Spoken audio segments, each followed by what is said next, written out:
Donc bienvenue pour ce live sur l'hypersensibilité et les relations amoureuses. Alors pourquoi ce live? Eh bien parce que demain c'est la Saint-Valentin et parce que aussi l'amour chez les hypersensibles c'est vraiment super important.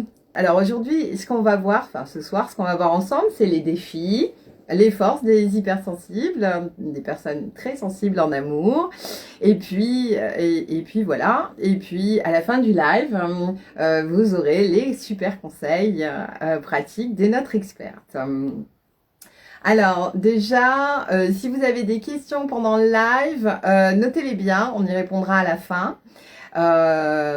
Si vous regardez en replay aussi, pour ceux qui les regarderont après, mettez vos questions en commentaire ou en message privé, et puis Karine et moi, on sera ravis d'y répondre. Bon, alors, super, bonsoir Karine. Alors, bien, je vais me présenter, hein, comme ça va faire venir du monde pour ceux qui me connaissent pas. Bonsoir Christelle. Alors qui je suis? Bon, moi je suis sophrologue. Je me suis spécialisée en hypersensibilité parce que je le suis aussi. Alors pourquoi ce sujet me tient à cœur? Parce que je trouve que c'est pas évident pour les personnes hypersensibles cette question de relation amoureuse. Et de par mon expérience, j'ai dû faire même une formation sur l'amour parce que il y a quelques années parce que je me suis rendu compte que j'y comprenais pas un beignet et que vu les exemples de ma vie, dans ma vie que j'avais eue, c'était pas évident pour moi de comprendre. Alors malheureusement, on n'est pas formé pour ça à l'école, hein, sur les relations amoureuses, sur l'amour. C'est dommage, je le trouve. Et le seul exemple, ce sont nos parents. Et c'est pas toujours une référence, car eux, comme nous, ils font au mieux qu'ils peuvent avec les données qu'ils ont. Alors, pourquoi j'ai invité Karine? Alors, déjà, Karine, merci d'être là parce que je sais que ta chienne vient d'avoir ses petits bébés et que tu les as laissés pour être avec moi ce soir. Bon, tu leur as mis une nounou, c'est ça, hein? Donc, plusieurs nounous même. Plusieurs nounous, 3 nounous, je crois, c'est ça? Des voisins compatissants. Ouais. Donc, 5 bébés. Donc, Karine, quand même, pour la petite histoire, je l'ai rencontrée, enfin, on se connaissait de loin et de par nos ex-compagnons. Aussi, mais voilà, je t'ai vraiment rencontrée à une conférence sur les HPE et les HPI en fait. Et c'est là, d'ailleurs, c'est grâce à Karine et ses tests sur l'hypersensibilité et tout ça, que j'ai pris conscience de ma propre hypersensibilité. Donc merci Karine, tu es un pilier dans ma vie. Ça fait plaisir, moi ça sert à quelque chose. Ouais, c'est ça. Non, mais vraiment, en plus on était nombreux à ta conférence, donc ouais. Donc alors, Karine, est-ce que tu veux bien nous expliquer qui es-tu? Pourquoi tu t'es spécialisée dans ce domaine de l'amour, quoi? Parce que c'est pas commun, hein, donc. Et comment tu as découvert ton hypersensibilité? Parce que je crois que tu as des trucs à nous raconter qui sont en lien avec les relations amoureuses. Ouais. Alors, je t'en prie, si tu veux bien me répondre, c'est parti. Alors, en 3 minutes chrono, ça va être chaud. Pourquoi l'amour? Parce que j'ai été une amoureuse depuis toute petite. À 3 ans et demi, j'étais déjà amoureuse du bad guy de l'école. Et puis, ça n'a pas arrêté après. Et après mon mariage et le divorce, la séparation de mon ex-mari, avec le père de mes 2 enfants, mes 2 premiers enfants, j'ai eu la chance de me dire, il y a un truc que j'ai pas compris. Plutôt que, oh, c'était pas le bon, je le dégage, et puis je refais la même chose avec le prochain. Et du coup, j'ai commencé de chercher. Ça, c'était en 97-98. Et j'ai commencé mes formations. Et 1, 2, 3, 4, 5, je cherchais, j'avais des questions. Et au fur et à mesure que je trouvais mes réponses, là où j'avais besoin d'aller plus loin, j'allais plus loin. Donc PNL, psychogénéalogie, sophroanalyse, hypnose ericksonienne, enfin voilà. Il y en a un paquet comme ça, et ça continue, puisque là je me forme pour être sexologue au Danemark. Et en fait, c'est parce que c'était ma plus grande force et ma plus grande faiblesse. j'ai réalisé rapidement que je mettais tellement d'énergie dans le sujet, comme toi, ce que tu viens de dire, que j'avais plutôt intérêt de me former pour comprendre ce qui se passait, parce que je me prenais les murs de tous les côtés, et au bout d'un moment, c'est vraiment épuisant, quoi. Donc j'ai rencontré une Québécoise qui était sexologue et thérapeute, qui s'appelle Claire Reed, qui avait écrit un bouquin fantastique que je conseille à tout le monde, hautement sensible ou pas. C'est Êtes-vous fusionnel ou solitaire? Le nouveau couple de Claire Reed, R-E-I-D. C'est top génial, c'est vieux, puisque c'était écrit dans les années 90, mais c'est tout à fait à l'heure du jour. Et à partir de là, c'est comme si elle avait éclairé la pièce. Et du coup, ben, c'était beaucoup plus facile de naviguer sans me prendre les murs. Voilà. Et pour l'hypersensibilité, enfin, je travaille surtout avec l'hypersensibilité ou comment on dit, les gens hautement sensibles dans le cadre d'un HP, d'un haut potentiel aussi, puisqu'on a dans le monde du haut potentiel, on a une partie de ces hauts potentiels qui sont aussi très émotionnels, qu'on peut appeler HPE. On est un peu dans le flou en France par rapport aux intitulés de ces profils-là. Moi, je les appelle les neuroatypiques, pour le coup, maintenant, ça met tout le monde d'accord. Et donc, c'est dans le cadre des HPE que j'ai surtout eu de la clientèle et que j'ai travaillé sur l'hypersensibilité. Donc, il y en a beaucoup moins, puisque des HP, il y en a, certains disent 5% de la population, et donc c'est encore une petite partie de ces 5% qui est hypersensible, alors que Hélène Aron va dire qu'il y a 20% de la population mondiale qui est hautement sensible, autant d'hommes que de femmes d'ailleurs. On a tendance à penser qu'il y a plus de femmes parce que ça se voit plus.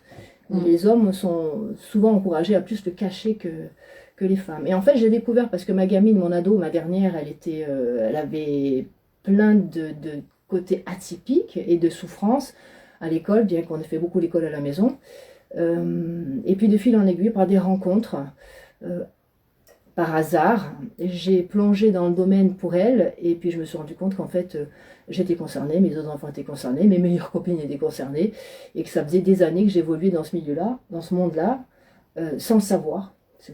Qui se ressemble s'assemble apparemment, et j'avais attiré, comme j'ai pas mal voyagé et que je parle plusieurs langues, ben j'ai des amis au Danemark, en Suède, en Nouvelle-Calédonie, aux États-Unis, qui sont donc des neuroatypiques, mais je savais pas, jusqu'à ce que je découvre le sujet. Et voilà. Donc, tu as découvert ton hypersensibilité grâce à tes enfants, enfin la dernière fille. Tu t'es intéressée sur le sujet des relations amoureuses, sur l'amour, quoi. Vu tes expériences aussi, toi. Hein. C'est ça. Et alors, qui es-tu, quoi?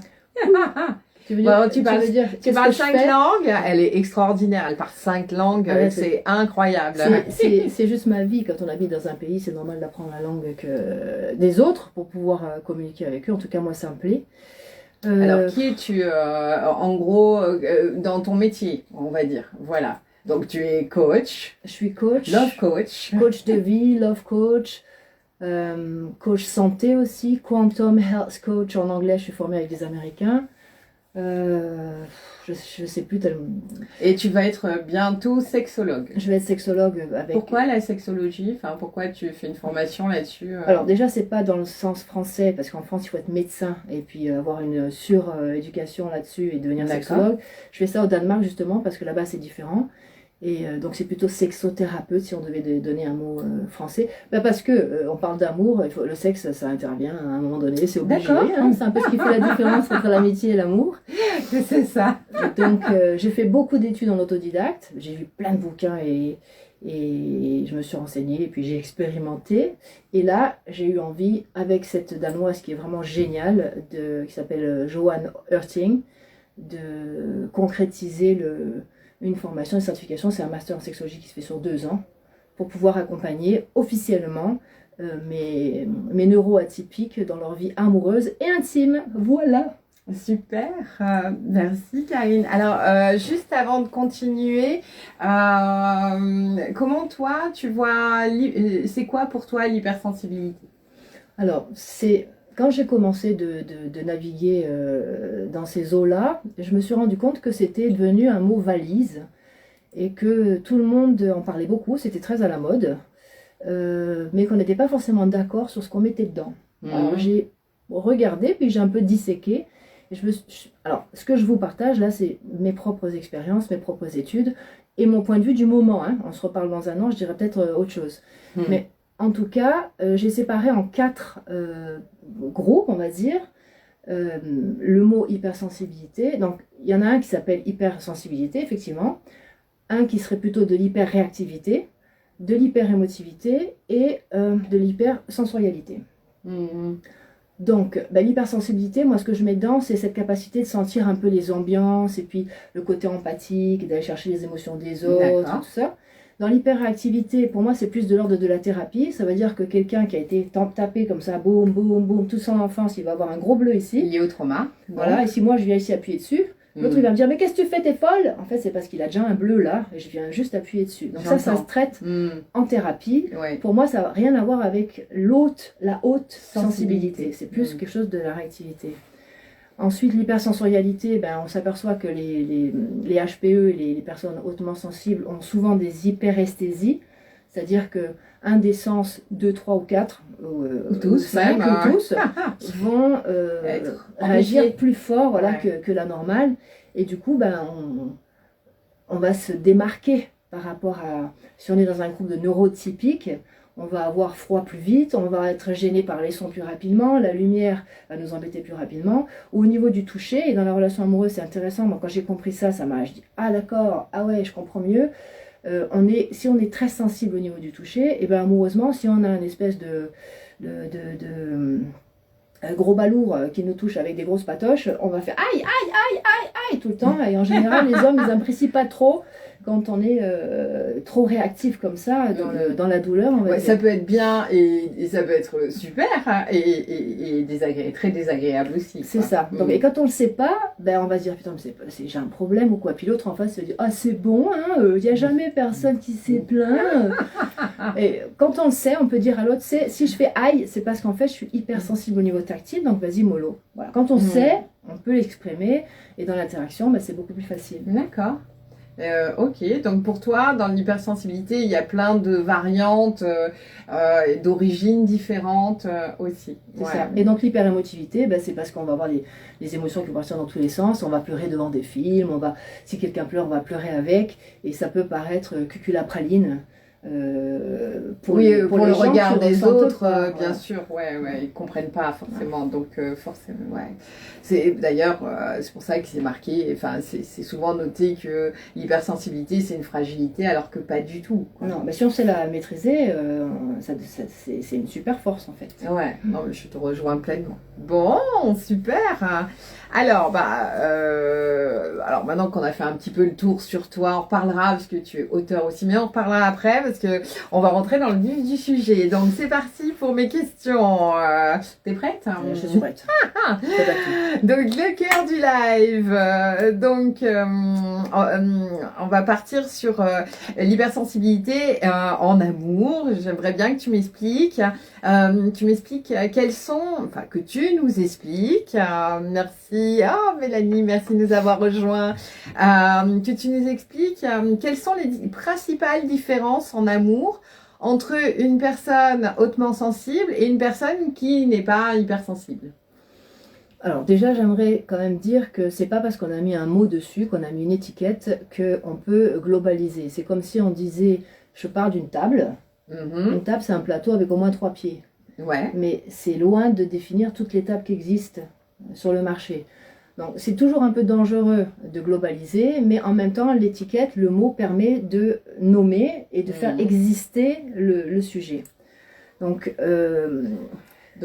quelle est la différence, les principales différences en amour, là, c'est vraiment spécifique, entre une personne hautement sensible et une personne normalement pensante, enfin, voilà. Je dirais que c'est l'intensité. L'intensité. On n'est pas si différents les uns des autres, neurotypiques, neuroatypiques, mais par rapport à ce sujet-là, c'est l'intensité. Et d'ailleurs, on entend souvent par notre entourage, oh mais t'es trop ci, t'es trop ça, tu penses trop, t'es trop sensible, c'est le trop. Si dans votre entourage, vous avez des retours comme ça, t'es trop gna gna gna, faites une petite incursion dans l'hypersensibilité ou le HP pour le coup, si c'est sur réfléchis trop, voilà.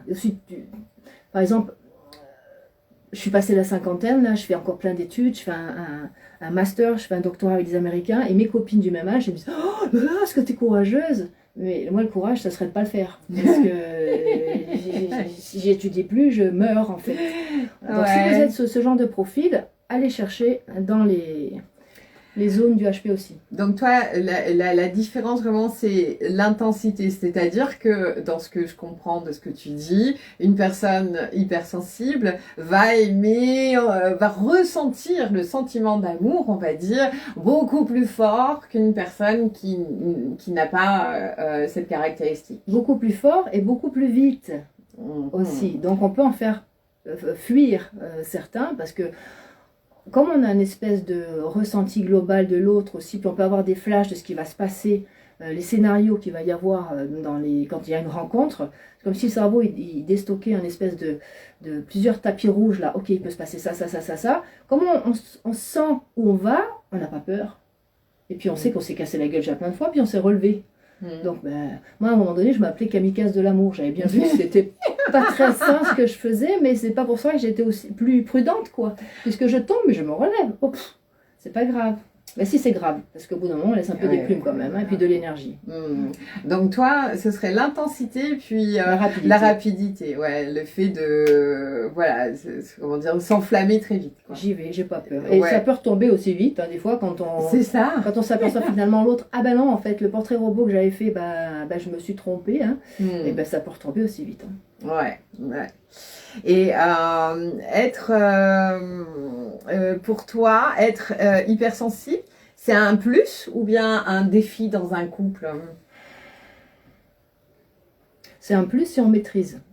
Hein, c'est comme si je te disais. Si on maîtrise quoi? Si on a apprivoisé son hypersensibilité, c'est ça, si on maîtrise, sa sensibilité, d'accord. Si on maîtrise sa vie émotionnelle et sa vie mentale, hein, sa vie intérieure, on va dire. C'est comme si toi et moi, on aime faire du cheval. Et si j'ai un pur sang arabe et que je ne sais pas le maîtriser, ça va pas être rigolo du tout. Voilà. Donc si je maîtrise, ça devient un atout. Si je ne maîtrise pas, attention, danger. Donc ça peut être, oui, ça dépend des conditions. Ça peut être un plus super chouette à partir du moment où on a compris certains trucs dans une vie de couple. C'est ça que tu dis? Non, chez soi. Oui, d'accord. On a bossé un peu sur soi. Un peu beaucoup, d'accord. Et ça peut être un des vrais défis quand on est au b.a.-ba de la connaissance de soi. C'est toujours pareil, quand on ne sait pas quel genre d'animal on est, et on ne sait pas ce qu'on doit manger, on ne sait pas où on doit habiter, on ne sait pas ce qu'on doit regarder, ce qu'on ne doit pas regarder, donc on navigue en eau inconnue en fait. Le fait de savoir, c'est pour ça que c'est important le travail de ces gens comme Hélène Aron, l'américaine, et puis donc le français dont tu parles souvent. Saverio Tomasella. Voilà, c'est que ça permet de se découvrir, ah d'accord, je suis ce genre d'animal là. Donc je vais faire gaffe, si je suis un poisson, je ne vais pas essayer de grimper dans un arbre. Hein. Ouais, c'est clair. Ouais. À part les poissons volants. Mais bon, ça reste des exceptions. Ils retombent, hein, quand même. Je pense pas qu'ils aiment trop les branches. Voilà. Ok, merci. Donc, la connaissance de soi, voilà, c'est ça qui va tout changer. Et quels sont les avantages des hypersensibles en amour, selon toi? Parce que c'est fort, parce que ça vibre, parce que c'est enflammé, parce que c'est passionné. L'amour, c'est censé être ça quand même. Enfin, maintenant, évidemment, ça vient de moi, donc je ne vais pas dire l'inverse. Oui. Mais dans une relation où il ne se passe rien, en général, un hypersensible, il ne va pas y rester. Hein. Et si ça pulse pas, si c'est encéphalogramme 0, on n'y reste pas, quoi. Ouais, donc ça rejoint ce que tu disais, c'est cette intensité vraiment qu'on ressent, hein, parce que bon, c'est difficile, parce que quand t'es hypersensible, enfin quand t'es ce que t'es, tu penses que tout le monde est comme toi, ça, c'est sûr. Et non, quoi. Donc les avantages, on va dire le côté positif d'avoir une autre sensibilité en amour, ce serait vraiment, voilà, on vit les choses fort, on vibre, il y a une pulsion, ça nous envahit, et ouais, ok, super. Alors si on est deux comme ça dans le couple, hein, et qui maîtrisent rien, alors ça va être super passionnel au début, ça va être waouh, top, génial, et puis après quand chacun commence à toucher les bleus de l'autre, là c'est aussi explosif, quoi. Ah oui, bon, c'est une sacrée expérience, la rencontre avec l'autre, hein, parce que forcément, tu vas forcément appuyer sur ces bleus à un moment donné, et c'est là où justement tu disais qu'il est important d'avoir, de se connaître et d'avoir fait un grand cheminement sur soi, quoi, quand même. C'est ça, et de maîtriser sa vie intérieure. Je reviens toujours à ça. Moi, j'ai démarré toute ma carrière, entre guillemets, dans le développement personnel. C'est très longtemps plus tard que j'ai découvert cette histoire donc, comme on disait tout à l'heure, d'hypersensibilité et de HP. Donc, c'est la même histoire que pour tout le monde, en fait. Simplement, là, c'est encore plus nécessaire. Je vais reprendre ma métaphore, là, tout à l'heure, je parlais de pur sang arabe, mais c'est que conduire une Ferrari, c'est pas pareil que de conduire une Renault 5. Alors, c'est pareil. La Ferrari, il faut savoir sur quelle route on la met. Moi, j'habite à la montagne. Si tu montes en Ferrari chez moi, tu vas pas aller loin, hein, parce qu'avec les ornières qu'il y a sur mon chemin, tu vas pas avancer. Donc, mais si on sait la conduire, l'expérience va être beaucoup plus agréable, on va dire. J'entends. Donc, se connaître, et puis faire le choix d'être heureux. Parce que tant qu'on n'a pas fait le choix conscient d'être heureux, eh ben, on est poussé dans le vent comme une feuille d'automne. Et après, je vais vous donner un outil. Mon outil préféré, c'est la cohérence cardiaque. Après, à la fin, je vous expliquerai si on va trouver 5 minutes quelques minutes ça serait dommage que les personnes qui regardent ne partent pas avec ça. Pour aider notre système nerveux et aider notre chimie intérieure à soutenir cette décision d'être heureux. C'est indispensable. Tout se passe chez nous. Tout se passe chez moi. Si je suis alignée, je vais attirer à moi des relations alignées. Si je suis complètement je vais attirer à moi des relations complètement tout se passe chez nous. C'est la bonne nouvelle. You've got the power. Vous avez la puissance. Vous avez le pouvoir. Merci Karine. Oui, alors, selon toi, quels sont les défis et les pièges à éviter quand tu es hautement sensible en amour? Donc, quelles sont les difficultés que rencontrent les hypersensibles en amour? Ça serait de se laisser prendre des vessies pour les lanternes. Ça veut dire juste parce que j'ai l'impression que l'autre, là, ça y est, c'est l'homme de ma vie, parce que ça fait 3 minutes et demie que je le connais, de lâcher les chiens et d'y aller à bloc très vite. Donc moi je conseillerais de temporiser et de mettre vraiment des cadres très précis pour y aller tranquillou, apprendre à connaître l'autre avant que le cœur parte dans tous ces états et que le corps s'en mêle aussi. J'ai étudié avec Arona Lipschitz à un moment donné, puis qui disait quand le sexuel se greffe sur le truc, alors là on devient non seulement aveugle mais sourd et puis presque muet des fois aussi. Donc il faut y aller doucement.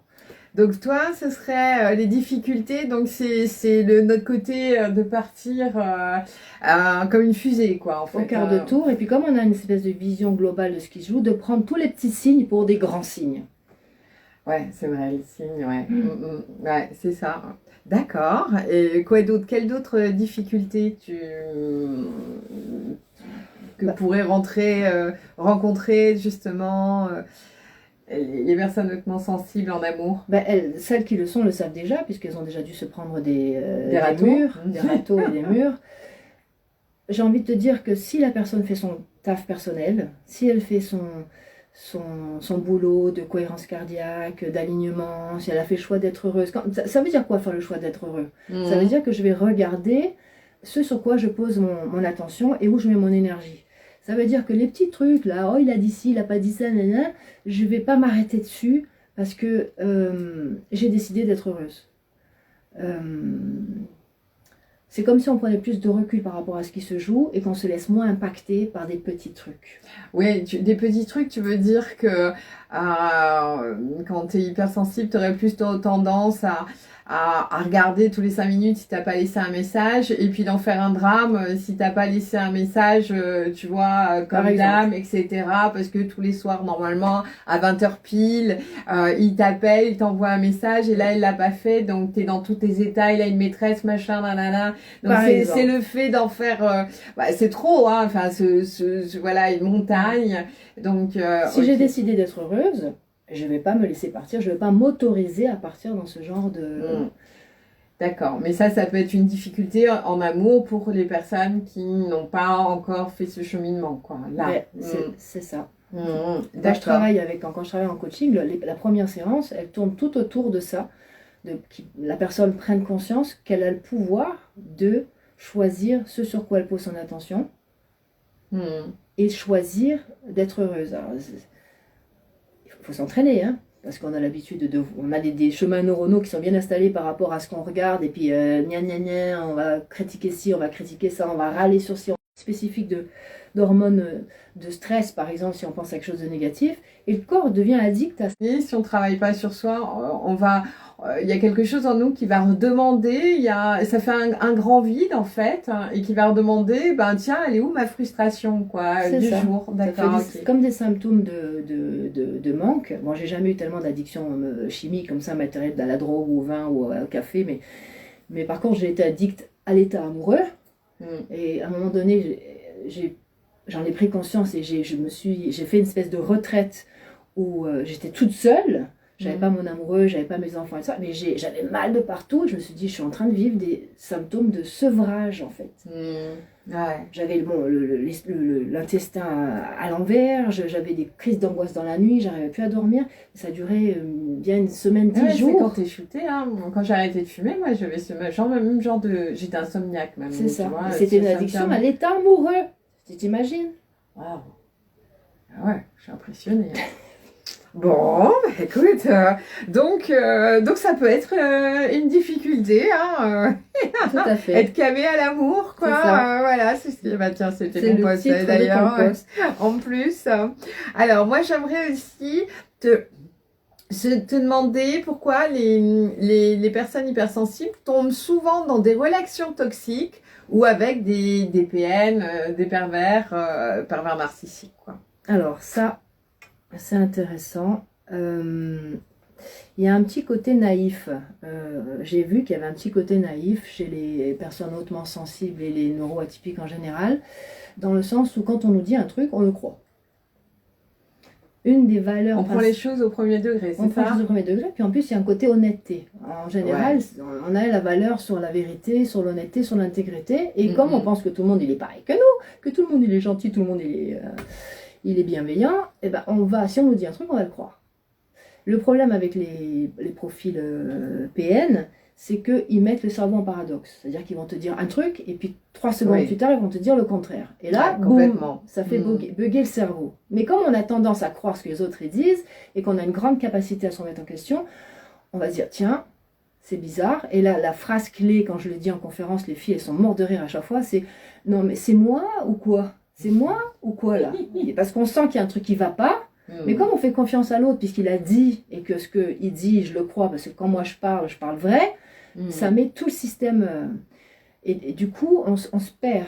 On se perd nous-mêmes, on perd le nord, pour le coup. Parce que le cerveau est mis en paradoxe. Donc il y a déjà ça. Et puis, la suradaptabilité aussi, qui est une des caractéristiques des profils neuroatypiques, fait qu'on va rester dans des situations qui sont intolérables beaucoup plus longtemps que la moyenne. Parce qu'on sait se modeler, se faire pétrir et faire le caméléon.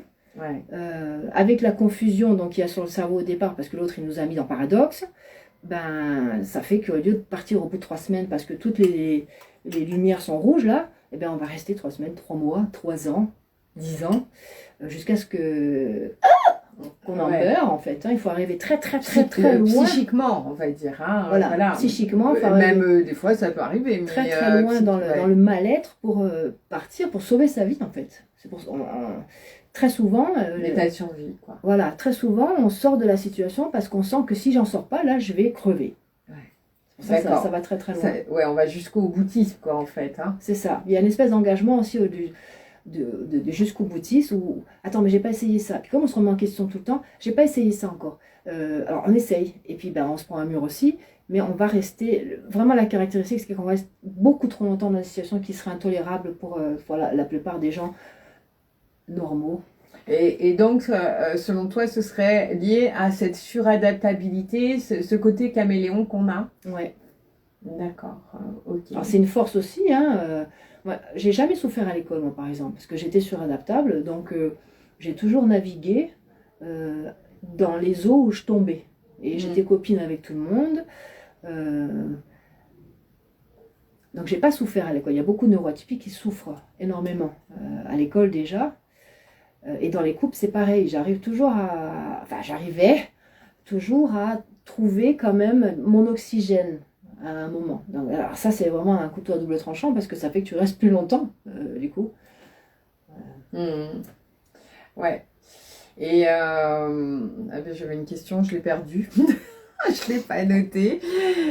Ouais, donc vraiment ce premier. Ah oui, tu penses pas que c'est aussi le côté sauveur? Parce qu'on a quand même les personnes hypersensibles ont souvent un petit côté sauveur. Ça, pour moi, ça serait plus de l'ordre de la thérapie. Tu vois, le syndrome du sauveur, là. Ouais, Je ne l'ai pas forcément vu systématiquement dans ma clientèle. d'accord. Ça C'est dépend, ça c'est vraiment. Bon, après, c'est toute plus, personne est unique, mais ok, ce c'est serait plus plus. la capacité à se remettre en question et puis Ouais, l'envie en plus, l'envie de d'accord. grandir, l'envie d'évoluer, avec la croyance que l'autre, ben, il est pareil que nous. Donc, Mhm. s'il y a un boulot à faire pour que ce couple il marche, évidemment que je vais le faire, moi je vais évoluer. La croyance que l'autre il va le faire aussi, mais en général l'autre il n'a pas envie de le faire. Hein. Et du coup, on va prendre sur nous, on va bouger pour que ça puisse marcher, on va se suradapter à la situation et on va toujours se dire non mais c'est moi ou quoi.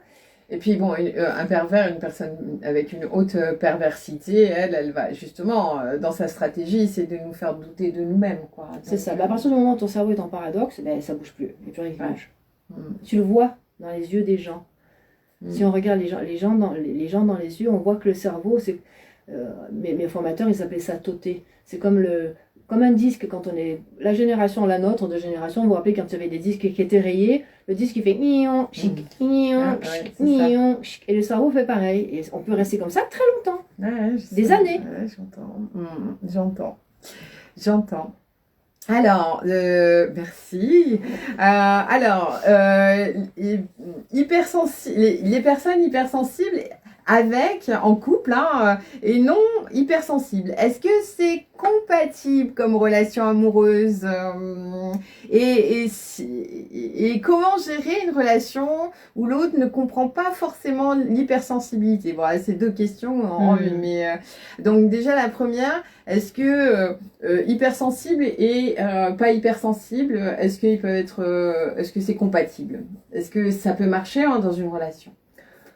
Alors, je vais encore prendre le truc un peu à l'envers. À partir du moment où tu sais qui tu es, quel environnement est positif pour toi, tu maîtrises ta vie antérieure, tu as fait le choix d'être heureuse, tu peux en fait faire du couple avec N'importe qui.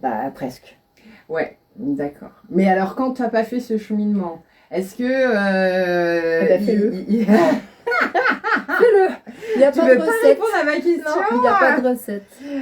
Ouais, est-ce que c'est compliqué selon toi quand même C'est plus compliqué. Si tu as une personne, si tu es avec une personne qui comprend pas ton hypersensibilité, Si tu la comprends toi, c'est clair. et si tu sais la gérer, t'as pas besoin que l'autre il te comprenne. À partir du moment où on demande à l'autre de faire quelque chose pour nous, c'est parce qu'on l'assume pas. Ouais, j'entends. À partir du moment où tu fais ton taf, l'autre, ben, il peut être ce qu'il veut être. Après, il faut bien choisir, mais ça n'a rien à voir avec les neuroatypies. C'est pour tout le monde pareil. Il y a des gens avec qui on va être mieux. Je dis toujours, si toi, ton rêve de vie, c'est d'aller au Japon et l'autre, c'est d'aller en Afrique du Sud, vous allez avoir un problème à un moment donné. Bah oui, t'as Et pas dans les ce- mêmes objectifs. Dans ce quoi. cadre-là, en général, c'est la personne hypersensible qui va abandonner son rêve pour suivre le rêve de l'autre et vivre la vie de l'autre. Donc, c'est pas un problème d'hypersensibilité ou pas, c'est de bien choisir son partenaire, comme presque un associé dans un business, d'avoir des projets. Si tu te connais bien, tu sais où tu veux aller, ça va être plus facile de voir si le projet de vie de l'autre est compatible avec le tien ou pas. Et c'est pas parce qu'on est amoureux qu'il faut faire une relation. C'est pas pareil ça non plus. J'entends. Donc, ce que tu es en train de dire, que la relation amoureuse, elle dépend pas en fonction de son hypersensibilité ou pas, c'est vraiment les règles de base d'une relation de couple. Une bonne association. D'une bonne association, elle s'applique que ce soit avec des personnes hypersensibles ou pas, quoi. Et c'est d'autant plus important de le faire quand on est hautement sensible ou HP, parce que tout est plus intense. En américain, ils appellent ces profils-là les personnalités intenses. Donc, si tu roules plus vite, il faut mieux contrôler ton véhicule. C'est tout, hein. C'est que là, hein. Ça se joue là, c'est tout. Ouais. Et quand enfin voilà, parce que tu as plein de personnes en couple qui vont pas accepter la sensibilité de l'autre, tu vois. L'hypersensible, lui, il va s'adapter, il va suradapter, mais si tu veux, des fois, ça peut être comme un éléphant dans un magasin de porcelaine, quoi, aussi, parce que c'était une haute sensibilité que l'autre, enfin, tu vois, ne prend pas conscience ou ne veut pas voir, justement, ton côté hypersensible. Ça peut être compliqué qu'il se fout de ta gueule chaque fois que tu pleures devant un film, etc. Alors là, on peut revenir à de la psycho plus traditionnelle avec ce qu'on appelle l'effet qui se fout de ma gueule, comme tu dis. Quand je montre ma sensibilité, qu'il l'accepte pas, c'est peut-être que moi je l'accepte pas, je l'assume pas non plus. Parce que si je l'assume, je vais pas aller me chercher un gros dur qui va me l'envoyer sur la figure toutes les 2 minutes, tu vois. Je vais savoir mieux choisir. Ouais, si je suis végétarienne, ah ben ça j'ai eu cet épisode à un moment donné dans mon couple, j'avais quelqu'un qui mangeait du côte de bœuf sans problème et moi j'ai basculé vegan. Comme ça. Eh ben, c'était très problématique dans la cuisine parce que quand il faisait cuire sa côte, non, j'ai choisi mon environnement.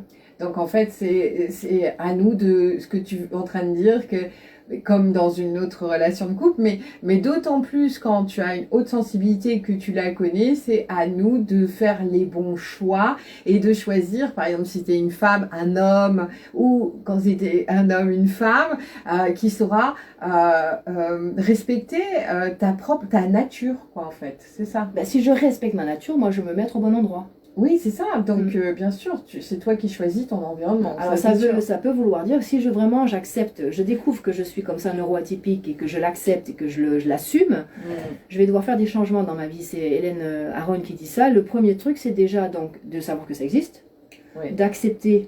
Et au passage, c'est pas un problème de personnalité, hein. C'est vraiment une histoire de cerveau différent et de fonctionnement du cerveau différent. Donc, c'est pas un truc qu'on peut changer comme une chemise. C'est vraiment ça fait partie de notre nature, biologie. Quoi. Voilà, c'est ça. C'est ça. Donc de l'accepter. Comme t'es blonde, voilà, de elle sera jamais brune. Ouais, je peux me teindre les cheveux à la limite. Oui, mais c'est du faux en fait. Et après, le deuxième point important, c'est de changer dans ma vie ce qui fait que je suis pas au bon endroit. Donc mettre des espaces de temps dans la journée où je vais être tout seul pour pouvoir processer tout ce qui s'est passé là, comme si j'avais un temps de digestion nécessaire, parce que comme le cerveau, il prend beaucoup plus d'informations tout le temps, à un moment donné où ça va saturer, donc je me mets en retrait consciemment pour donner le temps à mon système de digérer tout ce qui a été reçu. Je vais faire attention à ce que je regarde. Par exemple, moi je fais hyper gaffe à ce que je vois à la télé. Bien sûr. Parce que je sais que les images elles vont venir s'inscrire et après mon cerveau il me les rebalance n'importe quand. Je contrôle pas. Au milieu de la nuit je me réveille.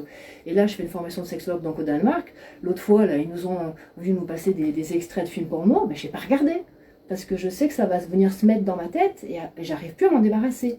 Donc faire vraiment attention à ce qu'on laisse rentrer comme image, comme impression. Vraiment d'être acteur quoi, et de faire ses choix. Quoi. De faire ses choix conscients. Quoi. Ok. Donc, qu'on ferait pour nos animaux. Je veux dire, si moi j'ai plein d'animaux là-haut chez moi, j'ai des chats, je ne m'attends pas à ce que mes chats ils se comportent comme ma chienne ou comme mon lapin. Je leur donne mon cochon d'Inde. Je leur donne ce qu'ils ont besoin de manger, je les mets dans un environnement qui est juste pour eux.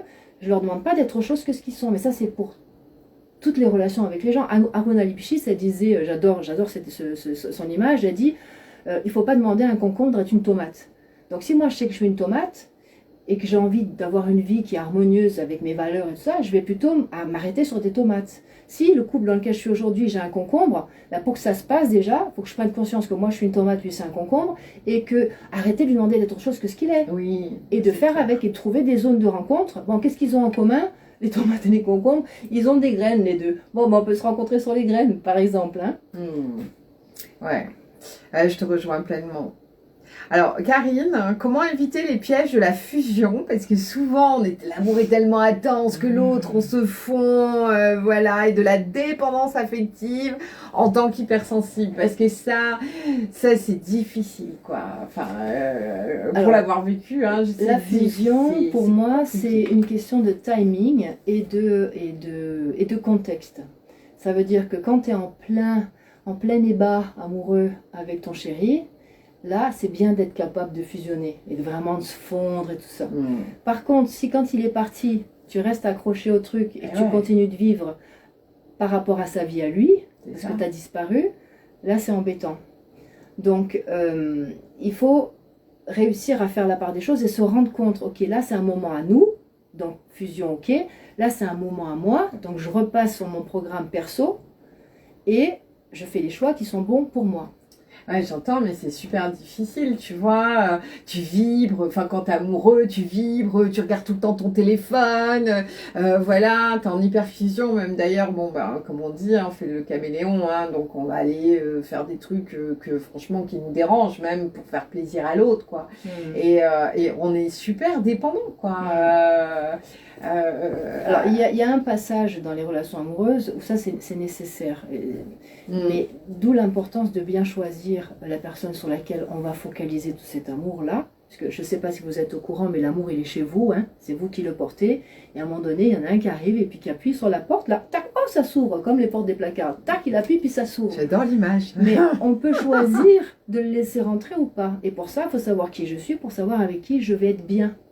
Ouais. Donc si j'ai laissé rentrer la bonne personne, je peux y aller dans la fusion en bloc parce qu'il va être comme moi, il va être bienveillant, il va vouloir mon bonheur aussi. Si j'ai choisi d'être heureuse, je vais attirer quelqu'un à moi qui a choisi d'être heureux aussi. Ça va être super cool d'être ensemble, on va célébrer la joie de vivre ensemble et l'amour ensemble. Si j'ai laissé rentrer la mauvaise personne, ça va être plus compliqué. Mais ça passe, hein. Ça passe au bout de 3 mois, 3 ans, ça passe. Notre chimie là, amoureuse, elle nous tient pendant un petit moment. Normalement, c'est jusqu'à ce que le bébé qui aurait dû être conçu dès la première relation intime, arrive à 3 ans et qui se débrouille. À 3 ans, ils savent marcher, ils savent manger, ils savent faire pipi caca tout seul, ils savent parler. Voilà. Donc la nature, elle a fait en sorte que le mâle et la femelle humain restent collés jusqu'à 3 ans à peu près. Bon, des fois, c'est plus rapide, hein, mais... Bon, il y a un côté chimique, mais comment on peut défusionner quand même Cohérence cardiaque. Ouais, cohérence cardiaque, je fais mon taf. Cohérence cardiaque, c'est un exercice de respiration qui se fait 3 fois par jour pendant 5 minutes. C'est gratuit et ça rapporte gros puisque ça fait descendre mes niveaux d'hormones de stress dans mon sang. Ça fait monter les niveaux d'hormones du bonheur. Dopamine, sérotonine, ocytocine, tout ça.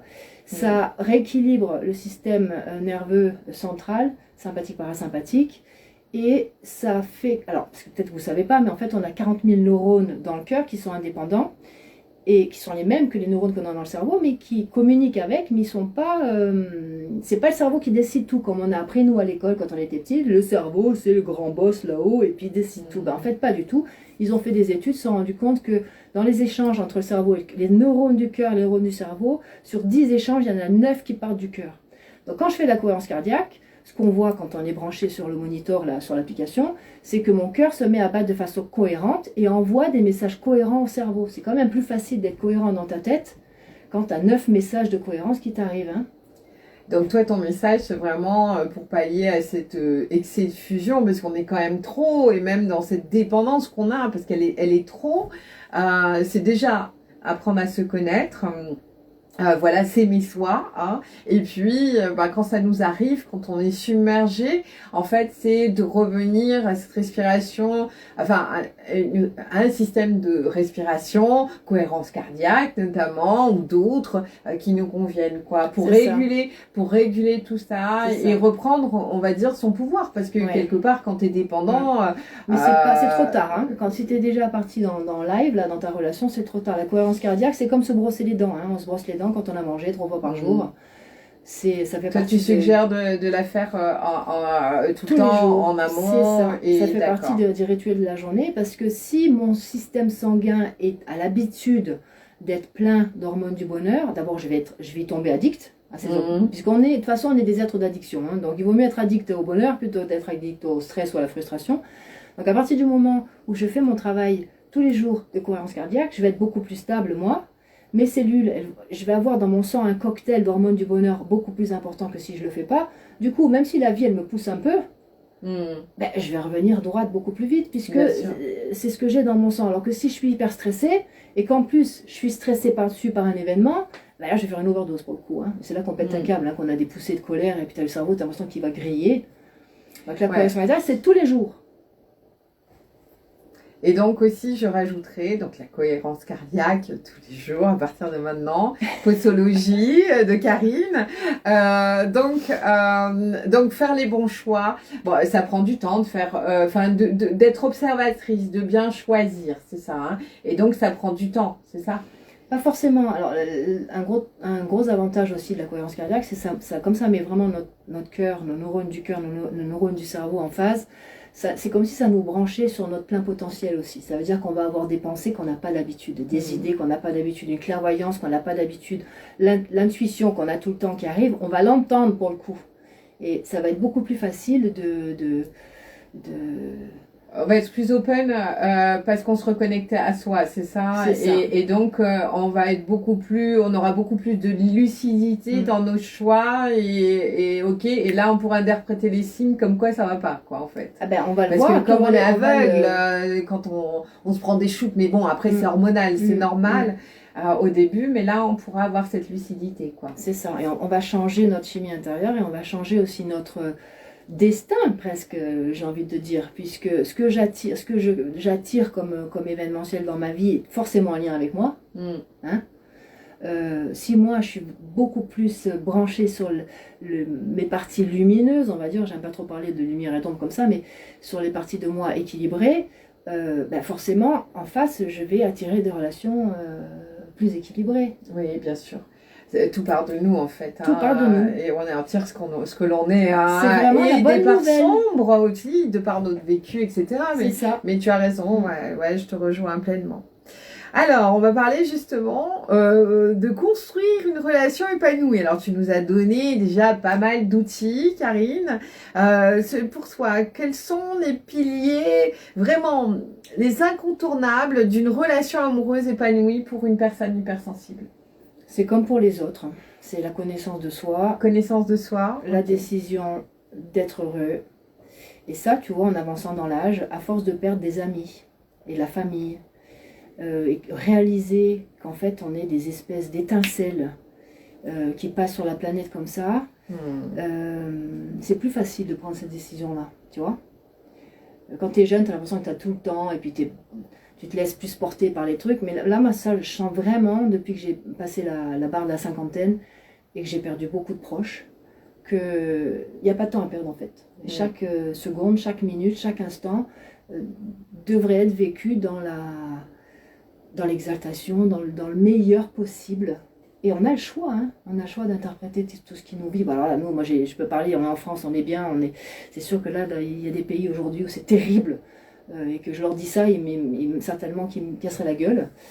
Mais on est hyper favorisés, nous, dans notre monde, et on a le luxe de pouvoir choisir d'être heureux, parce qu'on a un toit sur la tête, la plupart d'entre nous, on a de quoi manger. Et de toute façon, en relation amoureuse, si tu veux que ça se passe bien, il faut amener du bon, quoi, je veux dire. Si tu amènes tous tes déséquilibres, tous tes traumas dans la relation, qu'est-ce que tu vas faire à manger avec ça? Si j'amène des légumes qui sont moisis, ma soupe, elle va être très bof. Hein. Belle image. Ouais, je crois que c'est vraiment, je te rejoins pleinement, hein.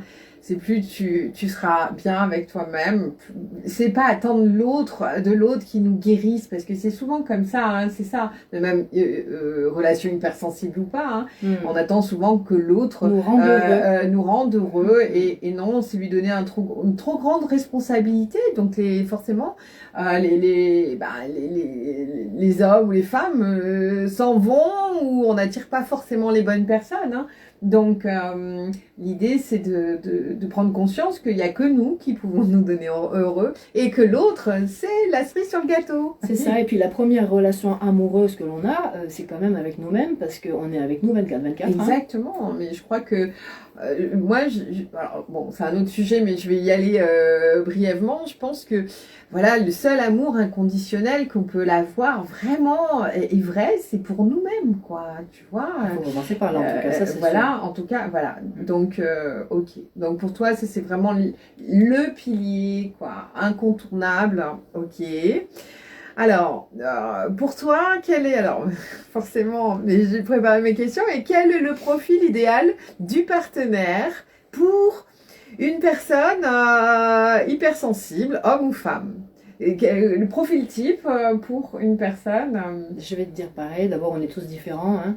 Il y a des milliards de tables différentes sur la planète et on est tous différents, Ouais, mais hypersensibles ou pas. on peut se baser par rapport aux valeurs. Mais c'est comme ça pour tout le monde. C'est d'avoir des projets de vie qui vont se ressembler. C'est bête, hein, c'est bateau comme tout, mais je veux dire, si je veux avoir 5 enfants et mon partenaire il en veut pas, ben on va avoir un problème, quoi. Et c'est pas parce qu'on est amoureux que ça suffit. Et comme disait l'autre, là, Céline Dion, s'il suffisait d'aimer, ça se saurait, hein. Tout à l'heure, je disais, c'est pas parce qu'on est amoureux qu'il faut faire une relation. On est amoureux, bon, super. La plupart du temps, quand il n'y a pas de conscience, on est amoureux parce que l'autre, il nous rappelle le parent défaillant qu'il y a eu. Et notre inconscient se dit, ah ben il va venir réparer tout ça. Et en fait, il nous fait vivre la même truc, là, le même le grand 8. Quand on est amoureux compulsivement comme ça. Donc, se connaître, savoir ce qu'on veut vivre de ces 90 ans, 100 ans qu'on a comme cadeau là sur la planète. Et à partir de là, choisir en toute conscience. Mais c'est toujours la même chose, hein, connaissance de soi, conscience, discussion. Donc évidemment, il faut communiquer. Certains couples sont bons à communiquer spontanément parce qu'ils parlent la même langue sans faire exprès. Sinon, je conseille à tout le monde d'aller acquérir des techniques genre communication non violente ou communication consciente. Ou apprendre à écouter aussi, parce que c'est pas évident du tout. Surtout quand on vient nous appuyer sur un bleu. Là, on n'entend pas du tout ce qui a été dit en général. C'est comme si la douleur du bleu fait tomber des lunettes avec des jolis filtres.